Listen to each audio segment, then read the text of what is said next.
Mikel, konta iguzu zelan afrontatzen duzu erronka hau? Ilusio handiegaz, ze azkenean umetatik egon da ze haize da more bietan, eta azkenean danan amets edo helburu da heltzea lehenengo taldera.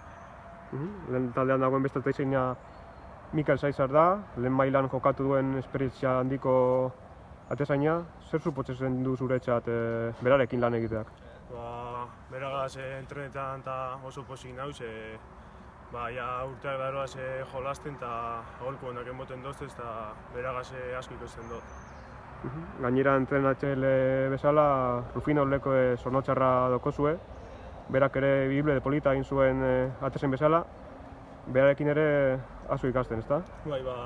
Azkenean bera urte asko induz portero moduen eta entrenatzaile moduen eta aholku honak emoten doztez eta beragaz bai asko ikasten dut.